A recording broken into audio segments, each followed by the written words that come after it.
তিন দিন ধরে ঘন কুয়াশায় ঢাকা পড়েছে দেশের সীমান্তবর্তী জেলা চুয়াডাঙ্গা। দেখা মিলছে না সূর্যের। আর হিমেল বাতাসে বিপর্যস্ত জেলার মানুষের স্বাভাবিক জীবনযাত্রা। ছিন্নমূল ও অসহায় মানুষ চরম দুর্ভোগে পড়েছেন। শুক্রবার সকাল ৯টায় চুয়াডাঙ্গায় ১২.৪ ডিগ্রি সেলসিয়াস তাপমাত্রা রেকর্ড করা হয়েছে। এ সময় বাতাসের আর্দ্রতা ছিল ৯৭%।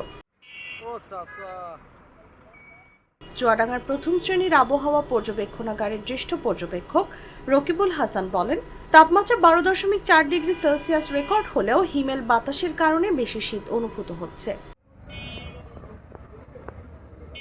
এছাড়া ২৬ জানুয়ারি থেকে ১০ ডিগ্রির নিচে তাপমাত্রা আসার সম্ভাবনা রয়েছে।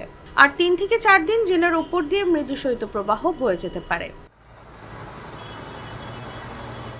এদিকে শীতের কারণে কয়েকদিন ধরেই জেলার হাসপাতাল সহ উপজেলা স্বাস্থ্য কমপ্লেক্স ও বেসরকারি হাসপাতাল এবং চিকিৎসকদের ব্যক্তিগত চেম্বারে ঠান্ডাজনিত রোগে আক্রান্ত মানুষের ভিড় বেড়েছে। বিশেষ করে শিশু, ডায়রিয়া ও মেডিসিন বিভাগে রোগীদের ভিড়ের কারণে চিকিৎসক নার্সদের হিমশিম অবস্থা।